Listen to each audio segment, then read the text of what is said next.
Welcome to Round Hill Community Church, Tools for Aging Well. My name is Shannon White. I'm the pastor for spiritual development here at the church.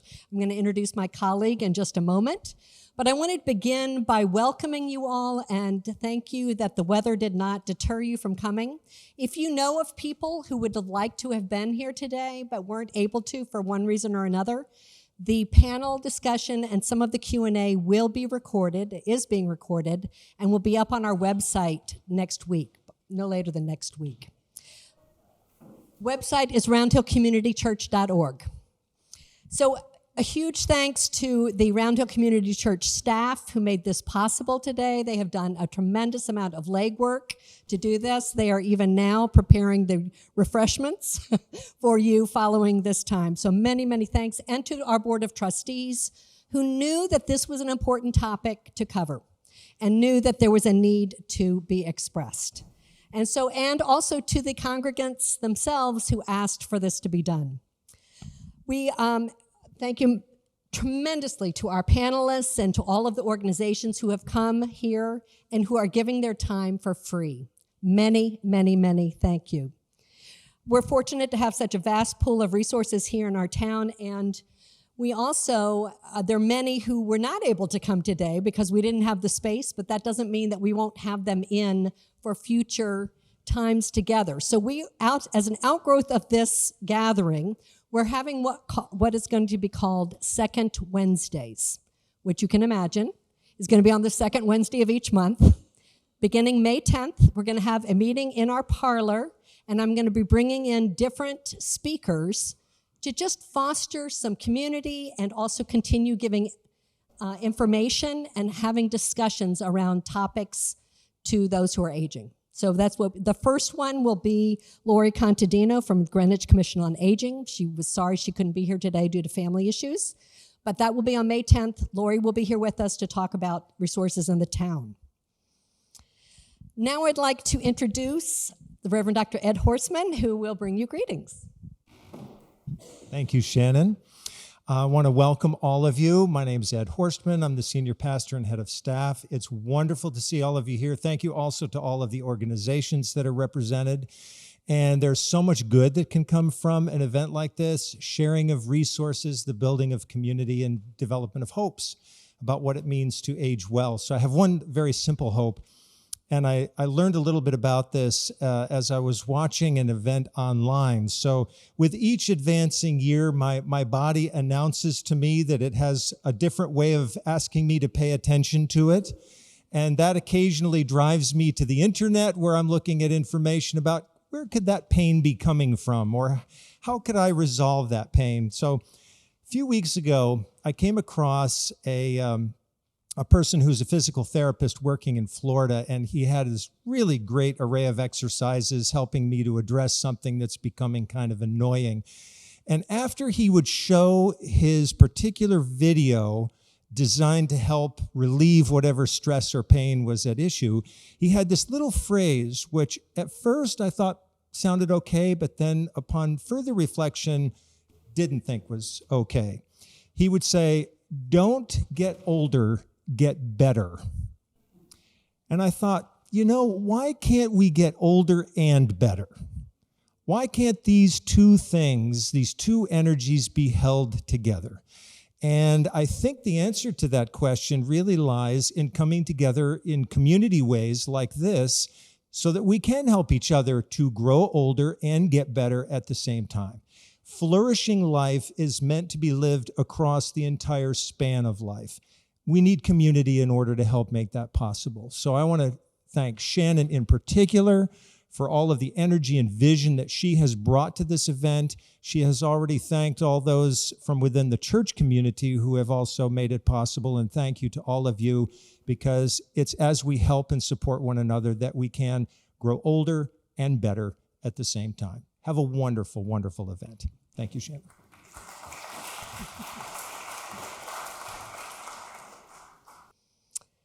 All right, let's begin our program. We're going to do alphabetically with Joan Brustman, from the Community Sales Director from Atria Rybrook. Joan, come on up.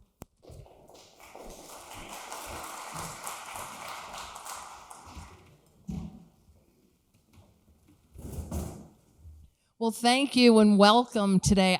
It's wonderful to see so many people come out on this rainy day, but it is such an important topic and information that we're going to share with all of you today. So please, after we all speak, and I promise I'll be less than 7 minutes, because the pastor actually stole some of my lines. Wait till he hears my speech. But it is going to be worth your while to stay afterward and ask questions. So with that, Pastor, this is for you. We're living longer. Now, how can we live better? Okay. Thanks to science, technology, education, prosperity, we're living longer than ever. But we don't just want to live more years, we want to live better years. Studies have found that a surprising 70% of how we age is determined by our lifestyle choices, and it's never too late to start making smarter ones. At senior living communities, older adults can find everything they need to make wise choices. Healthy meals, exercise classes, a vibrant social environment, and meaningful opportunities to learn and grow right outside their door every single day. Dr. Henry Lodge, who's a professor of medicine at Columbia University and co-author of the New York Times bestseller, Younger Next Year, The New Science of Aging, he said, and I quote, "We're seeing that many people who live in a senior living community are better off than they were 3 months before they moved in." Successful aging is determined by 4 key lifestyle choices, and these choices can help to slow decline. The first choice is exercise. Exercise triggers your body's natural repair process, and the benefits are dramatic. So the older you are, the more important it is to keep moving. So Pastor, keep doing those exercises. Senior living communities offer residents access to senior-friendly exercise classes and equipment.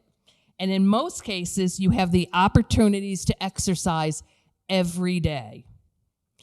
The next key lifestyle change is connection, socialization, connecting with people. People who are part of a caring community live longer and have less stress than those people who are isolated and lonely. Senior living communities provide a physically connected environment and daily social opportunities, which help residents build and maintain close relationships with their peers and the staff. Nutrition is also very important. Eating well is important to staying healthy longer. So consistent access to nourishing, appetizing food is key. Most senior living communities offer 2 to 3 meals a day, so look for a community that offers freshly prepared meals each day and can accommodate special diets, like if you're diabetic or low salt. Another key choice to keep you motivated is setting goals for yourself. Challenging oneself by setting short-term and long-term goals provide healthy motivation and promotes a sense of purpose. Find a community that offers a calendar of events and activities based on residents' goals and interests. Now let's discuss living home versus living at a senior community. The instinct for many older people is to stay at home and bring in help. But even with occasional visitors, a senior is still alone most of the time, especially if they no longer drive. What's more, the cost of hiring a home health aide plus current living expenses can often amount to more than the cost of senior living. Keeping residents safe and healthy is our top priority. Making sure they remain meaningfully engaged and connected is vital. Through thoughtful, ongoing contact with support staff and innovative engagement programs, keeping residents stimulated is what helps the aging process go much better. Now that you understand why senior living communities can be a better choice for many families, I hope you understand that decline is not inevitable. We have a great deal of control over our well-being every single day of our lives. It is now time to act. Enlist the help of a trusted family member or a friend who might be willing to help you search for the right community and help you discuss the idea with your family. There are assisted living locators. There's Oasis here today. There's Mimi. I hope I didn't forget anyone. 1 minute. All right, I'm at the end here. But there are so many people and resources that can help you find the right community that's the best fit for you. Contact senior living communities in your area, schedule tours, and during each visit, speak with key leadership, including the executive director, the events director, healthcare and nursing management, to get an idea of what type of services they offer and the approach they take. The best time to look is when it's not urgent. Thank you. It's been a pleasure to talk with you today.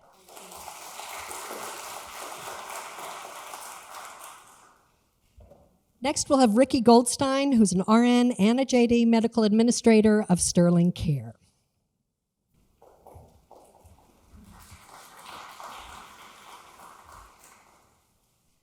Hi, everyone. I'm Ricky, and I'm the administrator at Sterling Care. And I'm going to talk to you today about home care. When is home care appropriate? So if you looked at me and you said, when is dieting appropriate? When is exercise? Are you ready to exercise? Are you ready to diet? My first initial reaction would be no. Okay? So when I ask somebody, are you ready for home care? Knee-jerk reaction, no, I'm not. I'm not ready. Most of the things that we shy away from and we don't want to do are probably good for us and needed.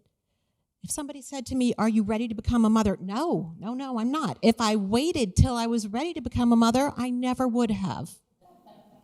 And so what I'm here today to talk to you about is, when is home care needed? Not necessarily when you're ready, because the two are not one and the same. There's an artist who I absolutely love, Tom Hussey, and he did a series of pictures called The Mirror. He has elderly folk looking in the mirror and seeing themselves as their young selves. I still do that. When I look in the mirror, I see my 25-year-old self. Nobody wants to admit they need help, they're aging, and nobody wants to ask for assistance until something happens.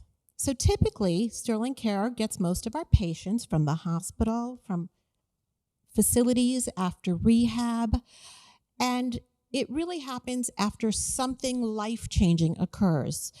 A fall, an illness, and we're there. We go in with our physical therapists, our nurses, our occupational therapists, and we rehab the patients at home. So is that a time for home care? Absolutely. Is that the appropriate time? It is right then and there. But the best time to involve home care is a combination of the two.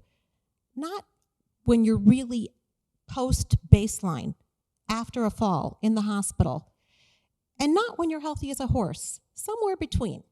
So if you or your loved one do furniture walking, and it's something that we've all seen, we've all done, that's a tip that maybe you're not up to par. Are you leaning on the table as you walk? Do you or your loved one have bruises? Why would you have bruises? From banging into a doorknob, from entering the car and losing your balance. All of these are tips and cues that the time is ready for home care. Other things, you're fatigued. Your medication, you miss dosing. You're forgetting your medication. How nice would it be, how luxurious would it be to have a home care nurse in there looking at your meds, calling your doctors? Do you have a skin tear? Are you bruising and don't know why? There's lots of different types of home care. Some of it is covered. A lot of it is covered by Medicare. Some of it is private pay. We have some patients who they want a private duty nurse to go to the dentist and to take notes about exactly what meds they come home from the dentist using, and it's a luxury. Other times, people want a caregiver. We do medical and non-medical. Now, the beauty is, people think, I don't want somebody who's a stranger in my house. But here's the thing, they don't have to be a stranger. They don't have to be. We'll match you with a caregiver who you like, and we'll keep matching you with somebody who you really like. They can be a companion. If you're chatty and you need a friend, they're there. If you're not chatty, then they won't hover. We take your feedback. We look for the appropriate caregivers. And what this does is actually keeps you comfortable in your home, not lonely, and the caregivers work with our medical side as well to reinforce what you need. So we have a continuum of care. If somebody comes out of the hospital with a fracture, our physical therapists under Medicare go out, they rehab that person, they give them a home exercise program, and the caregiver encourages them to do that. Hey, remember what the physical therapist said? Come on, let's do it. Let's do it. So in your house, you're getting exercise, socialization, and safety awareness from where you're comfortable, from the place that you know and you're most familiar with. What does all this get you? It gets you a level of independence. It does exactly the opposite of what everybody thinks. You want to go out to restaurants? Go out to restaurants. We have caregivers who drive. We actually have nurses who've been taken to Florida in a private jet. So the beauty is it gives you a level of independence and confidence, and you're not waiting for the bottom to fall out. Put it in place in the in-between stages. If you're seeing things happening with you, please feel free to come talk to us. We're in the back. I brought my physical therapy manager here. I'm a nurse and a lawyer. We have a plethora of information, and we work with the community for years. It's a pleasure meeting you all. Thank you.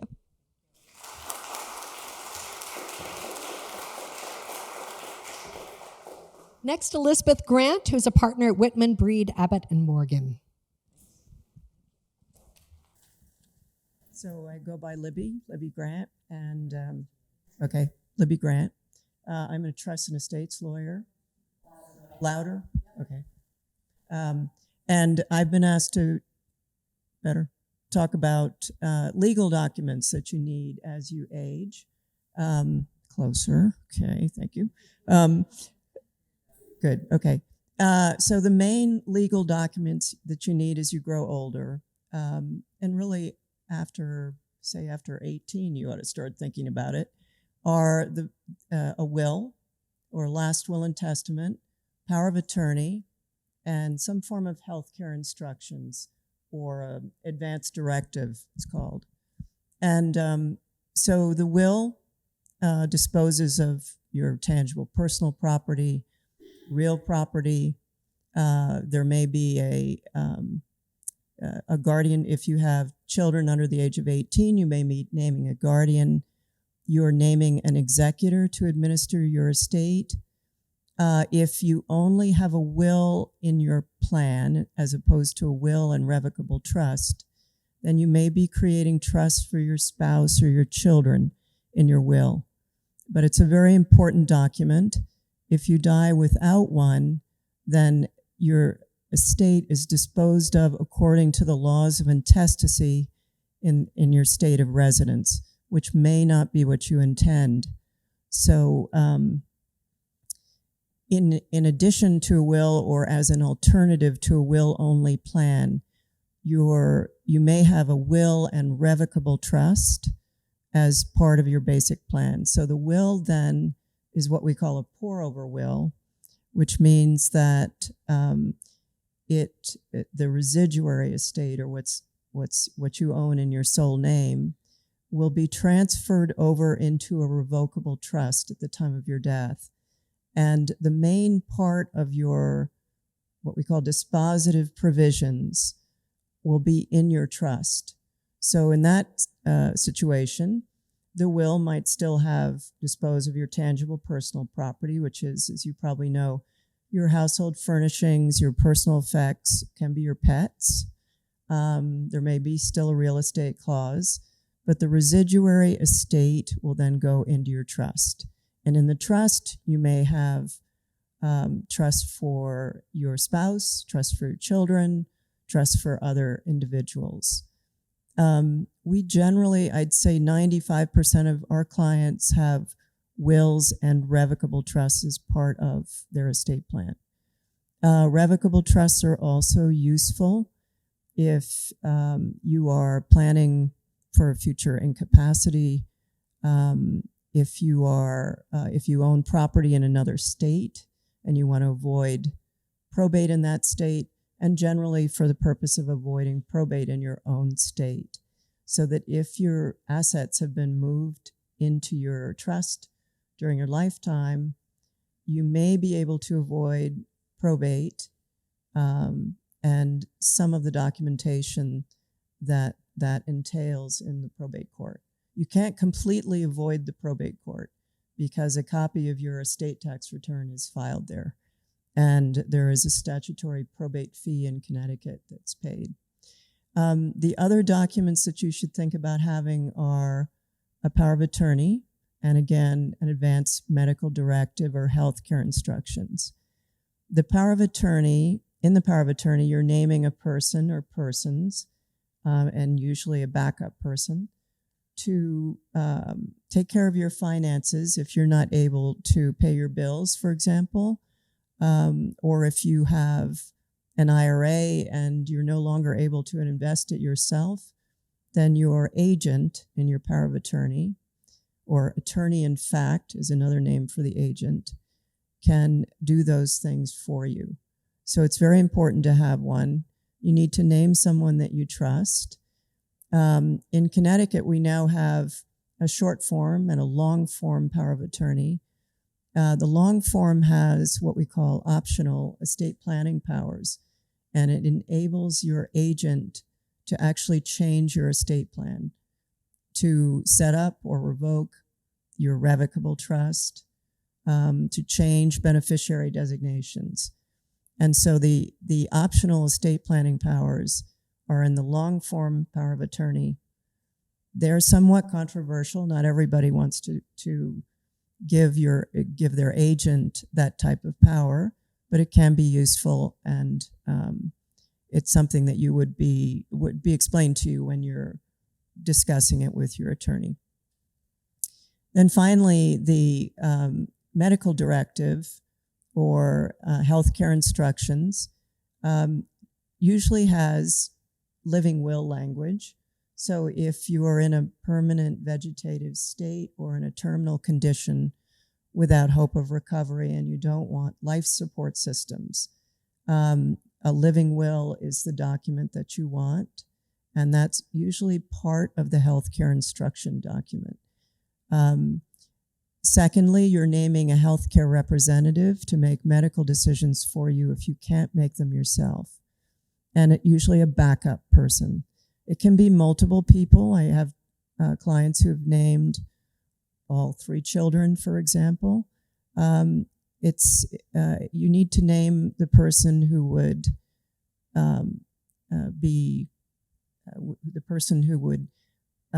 make the decisions for you that you would make if you were able to do it yourself.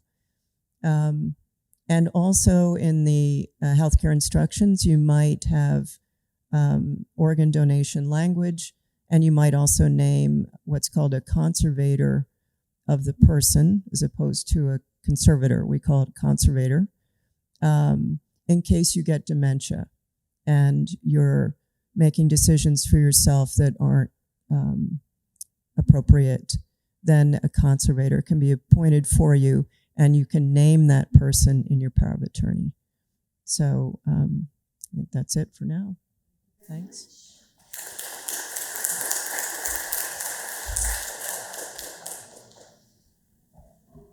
Next, we have Dr. Stephanie Paulmeno, who has a lot of credentials here, more than I will announce. But she's here representing the Greenwich Department of Health and the Southwestern Connecticut Agency on Aging.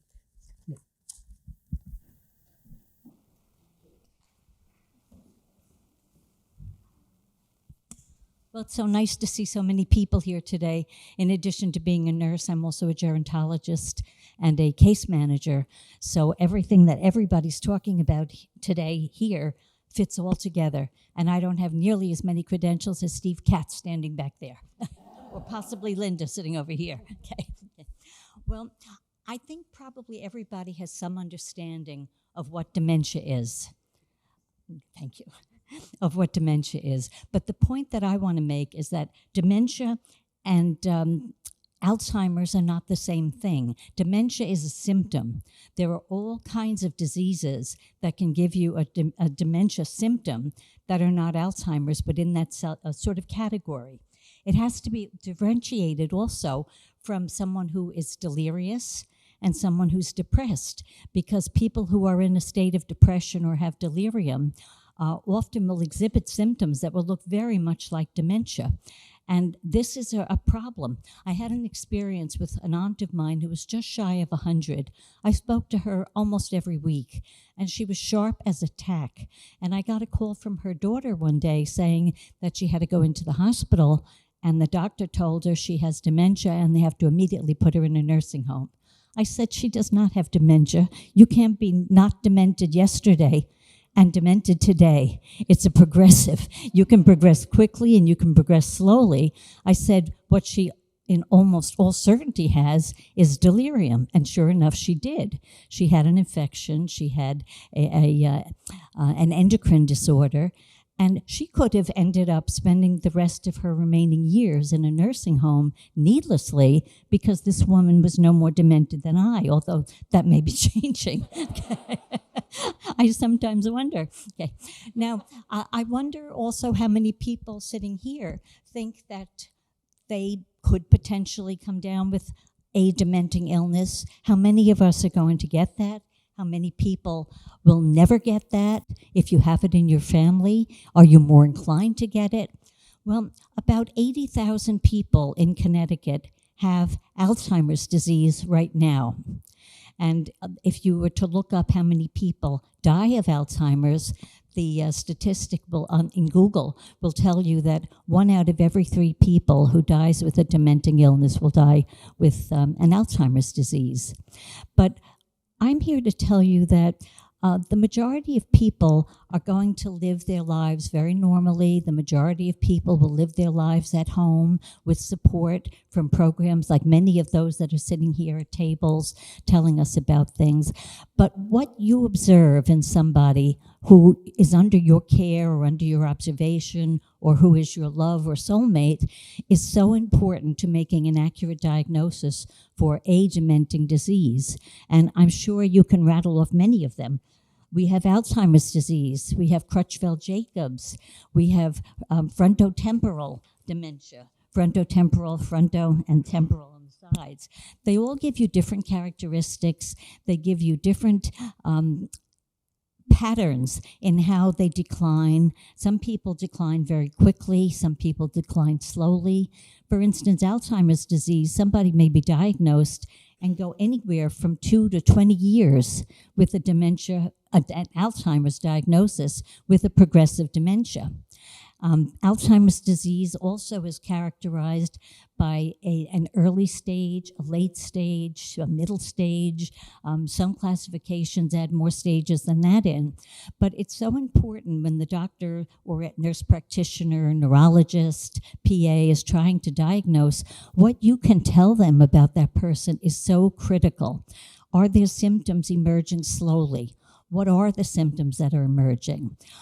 Does this particular person work in a field where they have contact with blood? Or are they sportsmen where they might have contact with animal blood? Because if that's the change, it could indicate that they have a particular type of a dementing illness and not Alzheimer's, say. With the Creutzfeldt-Jacobs disease, I don't know if you've heard the term a prion disease. A prion is a gene that folds, a protein gene that folds. And when this happens, it's diagnosed as Creutzfeldt-Jacobs dementia. And it progresses very, very rapidly. And what you'll see in people like that are quick mood swings often. They'll go from being depressed, agitated, apathy. They'll lose the ability to do what we call executive functioning, the things that take your planning skills, your coordination skills, your math skills, things of that sort.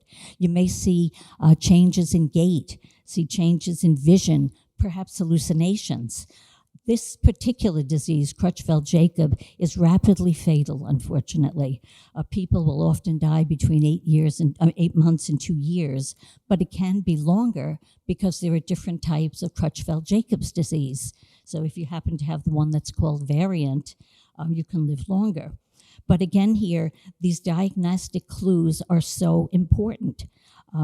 It's Creutzfeldt-Jacobs, by the way, is the one that if the person is a sportsman or a butcher or involved in a healthcare field where they have contact with blood, which no self-respecting healthcare professional should have because you should be wearing your gloves.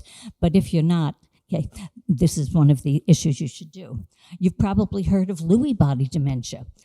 There are all kinds of rapid attentiveness changes, sleep disorders, autonomic nervous system, which is like what you might get with a medication that lowers your blood pressure very quickly if you stand. I knew I would not have time to cover everything with you, so on your chairs, you have a document here that goes through all of this on all the different conditions. But I did want to say that some of these are hereditary, some of them are not. Some are found in families, but not necessarily a hereditary link. There are dementia medications. Only 2 are approved by the FDA, 4 specifically for Alzheimer's disease dementia, but there are others. And I also have included in this paper the different tests that a doctor may have to go through for you. Thank you so much for your time.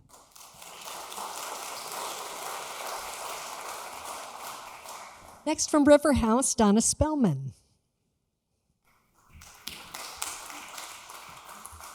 Thank you, thank you. Before I start, I really want to thank you all for having me, but I really want to congratulate you all because the fact that you're here today connects you to any one of us as panelists or any one of my colleagues, and I say colleagues because we all really do work together.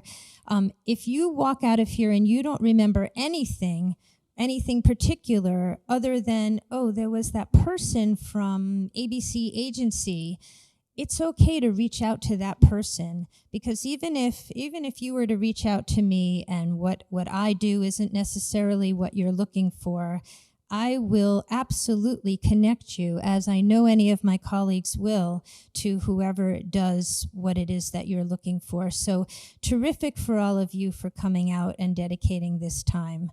Now, I have good news and I have bad news.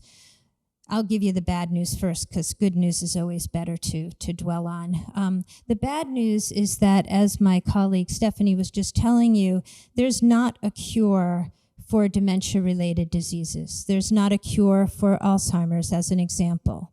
That's the bad news. The good news is that there's so much that you can do for people who have a dementia-related disease. One of those really wonderful things being adult daycare.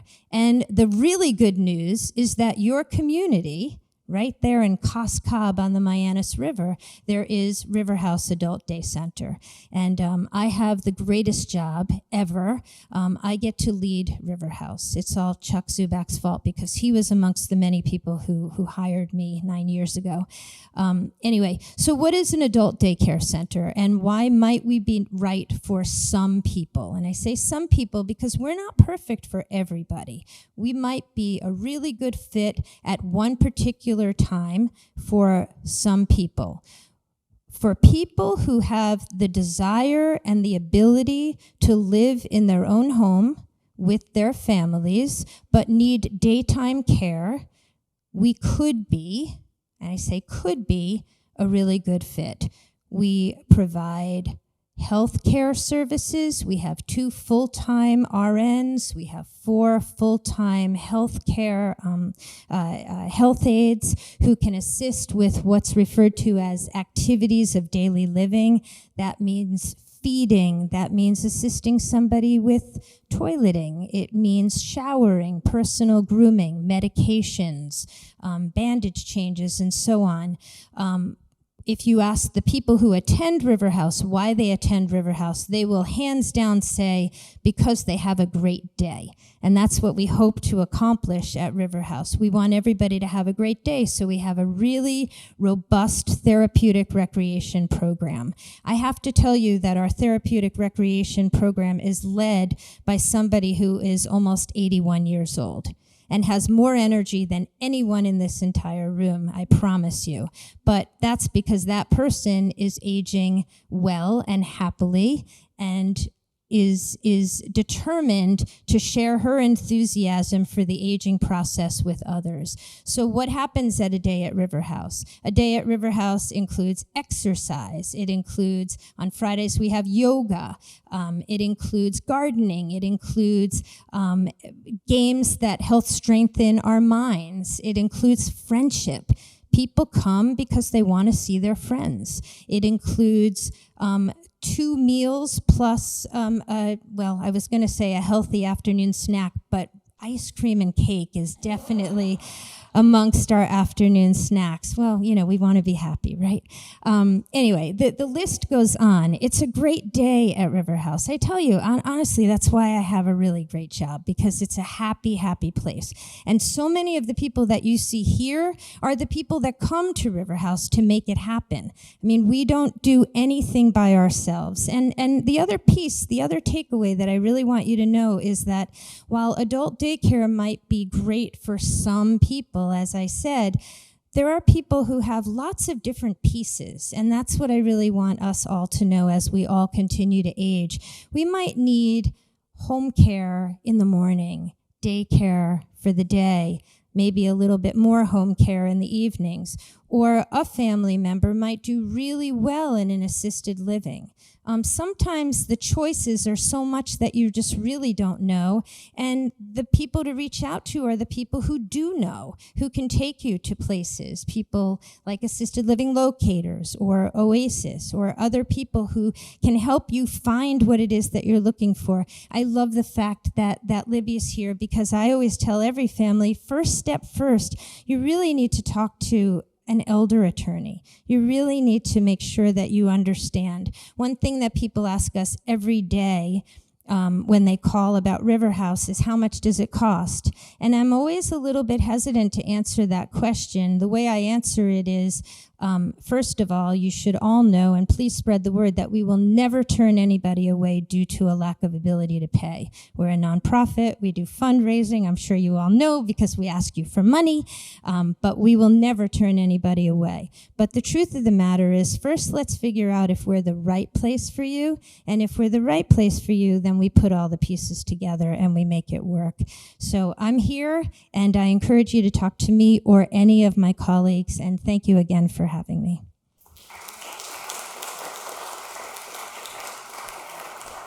Last but not least, Linda Ziak, who has much, much to say. And actually, she was the first person that I called and I said, who needs to be here?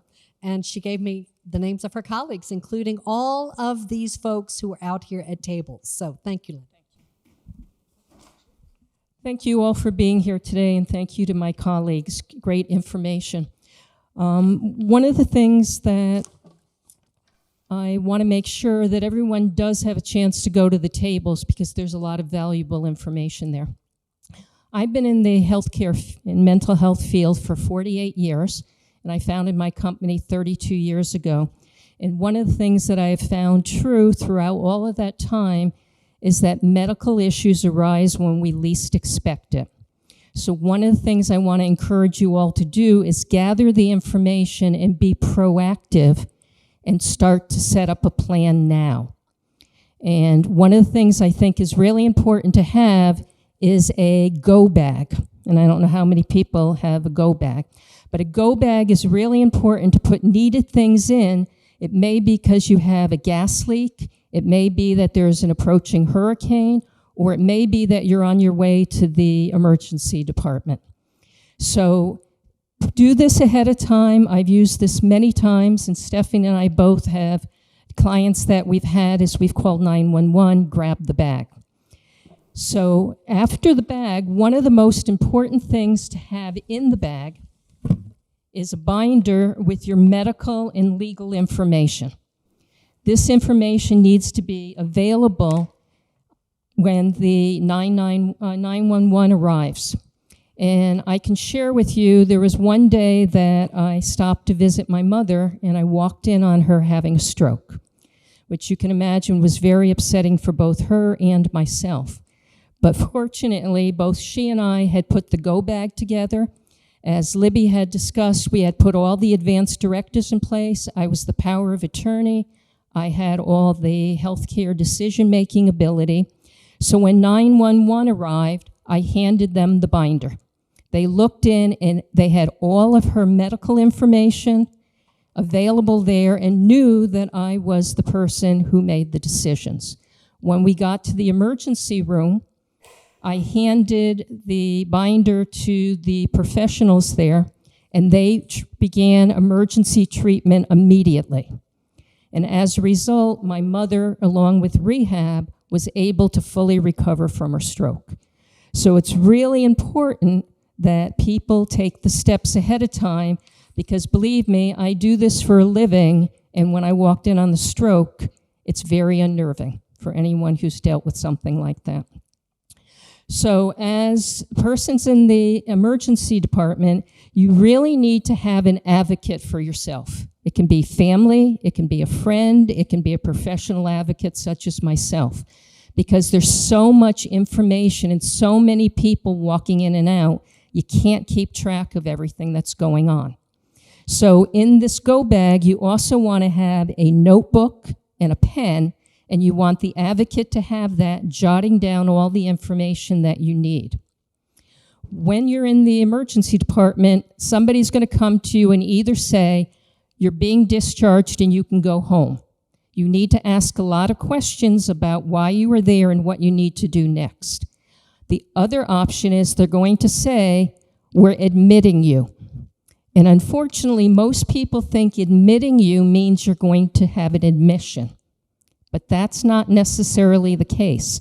When they say you're being admitted to the hospital, it can be one of two things. The first one is a Medicare admission, or if somebody's not on Medicare, it's still an admission. And that means you're coming into the hospital under Medicare Part A as an inpatient. And the inpatient is an important designation. You'll pay a one-time deductible. You'll also have your Medicare Part B, if you have one, cover all your doctor services. But the key thing to being an inpatient is when you're ready to leave the hospital, you can go to a short-term rehab facility, and Medicare, if it's medically indicated, will cover the first 20 days of your short-term rehab. And a lot of people will need that rehab service. The other option of being admitted is to be on observation status. Anybody here ever on observation status that you knew of? Okay, if anybody is, I'd love to hear some information to share with the group at the end. But when you're on observation, you're coming into the hospital as an outpatient. So Stephanie and I can both be in the emergency department, go up to the same medical floor, be in the same room as roommates. She's admitted as on admission, I'm there on observation. She's there as an inpatient, I'm there as an outpatient. We're both having the same services. And this is what you need to really ask about. When you're there as an outpatient, you're under Medicare Part B. You have to pay your deductible, and you have to pay a copay on every single service you receive while in the hospital. And the copay, depending on the service, may be more for some than others. So you may be paying even more than the 20%. The big issue with being on observation is in order to be able to be on Medicare Part A and go to rehab, you need a 3-day qualifying stay to have Medicare pay for short-term rehab in a facility. When you're on observation, you do not have a qualifying stay. So Medicare will not pay for short-term rehab. Once you're in the room and you've received the treatment you need, they come and say you're being discharged. Be careful, because oftentimes you're asked to leave without having a plan. You have every right to have a discharge planning meeting with all the professionals who worked with you. The nurse, the hospitalist, the physical therapist, the dietitian. You need to come up with a plan. Am I going to short-term rehab? Am I going home? Do I need equipment, a wheelchair, a walker? Do I need to have a caregiver come in? What agency am I going to choose? How many hours? What services? Then it's, am I going to have rehab? Is the rehab going to come into my home, or do I have to go to a facility?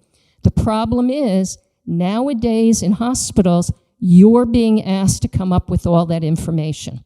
So as soon as you get into an inpatient stay and it's on Medicare admission, ask for a discharge planning meeting before you leave and have your advocate insist on that.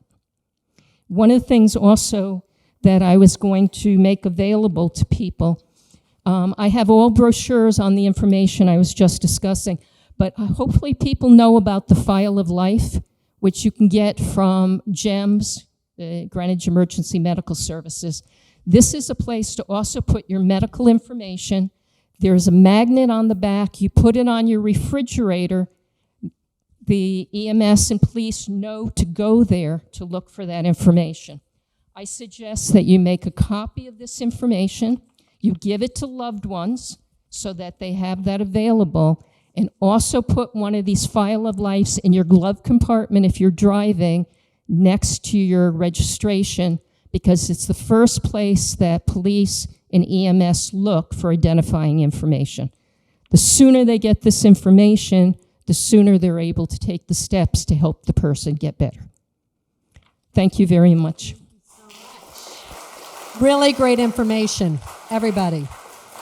And please know that while these folks up here represent certain agencies, there are a lot of other ones back in the parlor and in the hallway and along the back. So please talk to all. So now is the time when we're going to do some Q&A. You see the cards in your pews. If you have a question to ask, write it. Please write it legibly, because I'll be reading it.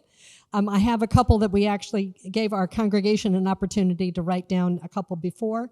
But as soon as you write it down, just raise your hand, and one of our folks will come, Pat and Greta will come and get it, if you'll raise it. So here's one. Do you have any suggestions for getting an elderly parent more help when they don't think they need it?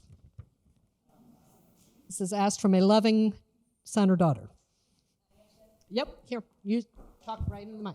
Bring your loved ones to programs like this, or come to the program and then go home and say, I went to this program and the homework assignment I was given was to come back and share all of this with you, Mom and Dad. And it opens up the door coming in the back door. I did write a book on it. It's over there. It asks all the questions. And actually, some of the people in these rooms helped contribute to that book. Anybody else want to address that? Yep. So I find that typically a neutral third party is much more useful than having children, spouses, and whoever it is that needs the help is more likely to share what they need without their children or spouses there. And just by observation, you can kind of see what somebody needs when you're in their house, when they're in their home. And you can say, you know, just because you're lucky doesn't mean you're safe. Okay, here's another one. Suggestions for getting power of attorney when an elderly parent has worsening dementia. Okay. So the person already has dementia. So. Worsening dementia. So if my rule of thumb is the person really has to understand what they're signing. So obviously there are variations in how dementia is progressing, et cetera. But if they can understand that they need help, particularly with their finances, because that's what the power of attorney is for, and they know who they're naming, and it's a trusted individual, then I think I would feel comfortable as an attorney going ahead and preparing it for that person. But I'm usually very, very careful because a power of attorney is a lot of power for somebody. Anybody else want to address that too? I think it's so important when the person picks a power of attorney, and I encourage people to do this long before they need it. I've had one for years, as have my children. But to share an example with you, my mother, who was completely sound of mind and body, had appointed my younger sister and I jointly and severally, is that the term, to be her power of attorney. And then when the Terry Schiavo case came along and she realized that my sister was on the exact opposite extreme of where she was, my mother ran to her attorney the next day to make me the sole power of attorney. You can trust and love the person you've appointed, but if they don't share your values and they're not prepared to carry out what you want to do, even if they don't agree with it, that's not the right person for you. Okay. How binding is an advance directive on doctors and or the hospital? So it should be. Okay, sorry. I need a class in microphones. It should be completely binding. I think you'll find, though, that you really need an advocate for your healthcare instructions. You need your healthcare representative there to persuade the doctors to listen to what they're saying, to enforce what's in the healthcare instructions. And if you have trouble with that, you can go to the probate court, or if you have a dispute with the other healthcare representatives, you can take that into the probate court. But it's really, really important to have that person there going to bat for you and actually reading the healthcare instructions, because they can be different. I have clients who wish to be kept alive. They don't want living well. They do want life support. And I had an experience myself with an elderly aunt for whom I was her healthcare rep. And we were in the emergency room. She'd had a TIA. She was totally out of it. And she's usually a very put-together person. And the young emergency room doctor said, well, we're going to put a DNR on her. And I said, she's had these before. She'll pull through. I knew her medical history, and nobody read the healthcare instructions. So I think you find that you really need that person to be with you. Here's a kind of a follow-up. What are the benefits or disadvantages of having a family member versus a trust company or bank as executor when there is one family member who is estranged and would most likely cause a problem upon one's death? That's a little specific, but that's okay. But that happens. I mean, I just real quick, my older sister was estranged from us. She was the primary caregiver to my mom in Florida, estranged from us as my mother approached end of life. So we had to work through that in order to get to her. So a trust company or a corporate trustee is useful if there are disputing family members. If there's, for example, a beneficiary who's not communicating with siblings, or there are other family issues. I normally recommend, though, that there be a family member with the trust company or with the corporate trustee, because the corporations are merging, trust officers come and go. They usually have something called a trust committee that makes decisions on invasions of principle for the beneficiary. But I think there again, if you have a family member who can oversee, who can go to bat for the beneficiary if the trust company is, not paying attention. I've had situations where big corporate bank trusts and there's no trust officer, nobody in charge. And that's a little alarming. So if you have a family member who can be a co-trustee or at least what we call a trust protector, you're better off. Great. Donna wanted to address that. I think the key to most of these questions, again, is to have these conversations when you're well and to figure these things out, not in the midst of an emergency, but when you're well. I spend a lot of time sitting with families, and particularly with adult children who are stepping into the roles of caring for their elderly parents. And I am an adult child helping out my elderly parents. It's really important that siblings be on the same page. And when they're not, then they're not the people to be designated as the primary people. They have to work that out first. But again, these are things that really have to be addressed when people are well, not in the middle of an emergency. Great. So here's something to consider as well. Can I make a comment? Yes, before you go absolutely, on? Stephanie. I think another thing for people to be cognizant is that when the person dies, your power of attorney ends. I got hit upside the head with this and was not aware of this when my sister died and I was her power of attorney. And we had a wonderful attorney who was here in this audience with us who had put together a beautiful will and everything. But my sister had a daughter who had mental health issues. And when my sister died and my power of attorney ended, my impaired niece would not let the hospital remove her from the bed. And it was crazy things like this going on and on. So I'd like to ask our attorneys also, what do you do? What more? And I think I got the answer from my attorney, but I'd love the audience to get an answer.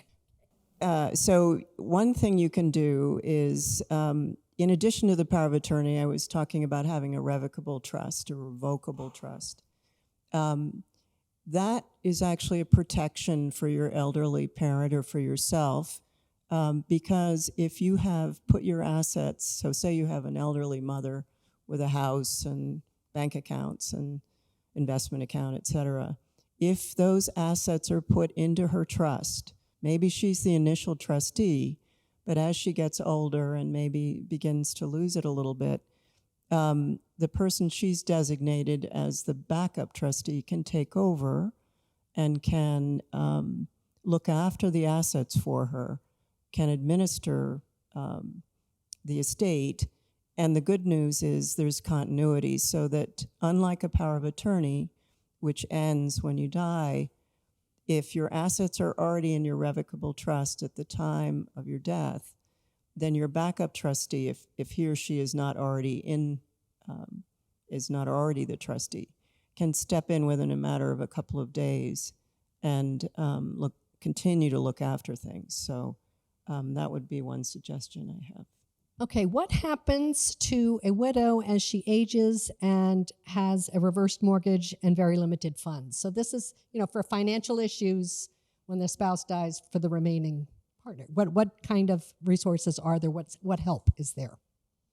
So, obviously, again, it goes right in line with, have these discussions when it's not urgent, but reverse annuity mortgages are options. Maybe there's long-term care policies out there. But again, we can't stress enough, right, to do it ahead of time, not when you're in an urgent situation. Okay. But that would be more for a financial planner, I think, discussion. Okay.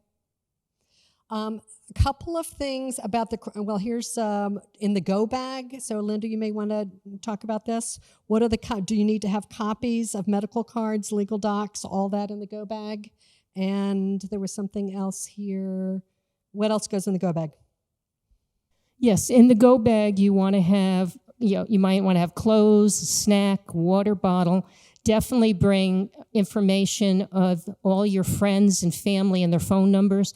If you don't have your cell phone, and I don't know how many people have misplaced their phone and don't know how to make a phone call because they don't remember the person's phone number. You also, idea of having a copy of your living will, your advance directives, your insurance cards, and definitely to make it known who your POA. And for any of you, I don't know, on your phones, if somebody was to pick up my phone and I was unconscious, they could immediately get the information of who my power of attorney and healthcare agent is. The phone number's there. So there's all kinds of things that you can have available to let the person know that finds you or is giving you treatment, who they should contact that has that legal authority. But again, anything that you think you're going to need, sometimes people putting reading materials for anyone who's been in an emergency department. The longest I have waited with a client before they were admitted was 12 hours. So there's a lot of time in the emergency department. So what are the things you think you may need to bring? And you're best to know that. And especially family members' names and phone numbers so that you can call them to keep them updated as things evolve while you're there. Can I also just add, somewhere in your house, you need to have a list of your passwords so that if you are out, people can get into your files, the right person can get to your files. Okay, please. Yes, and prescriptions, the amount of prescriptions and the dosage.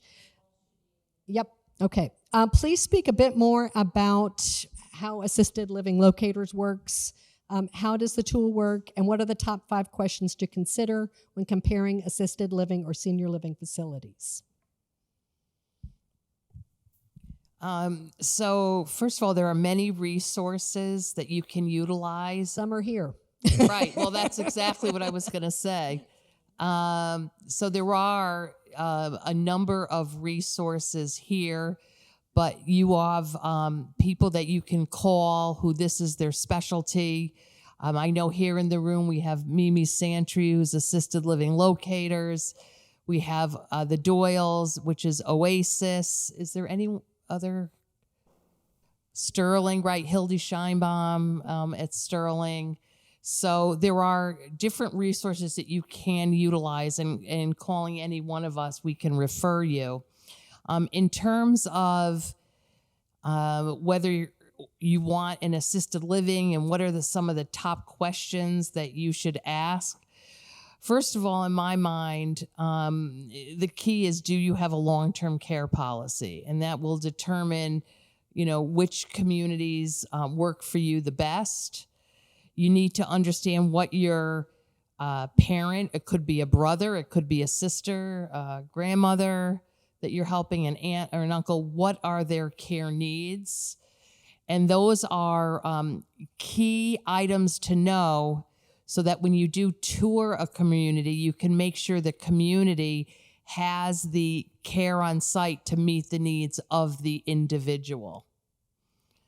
Great. So, I mean, I've had people call me and I'll say, okay, what type of care does your aunt need? And they'll say, I don't know. So you really need to have a better understanding of what type of care an individual will need.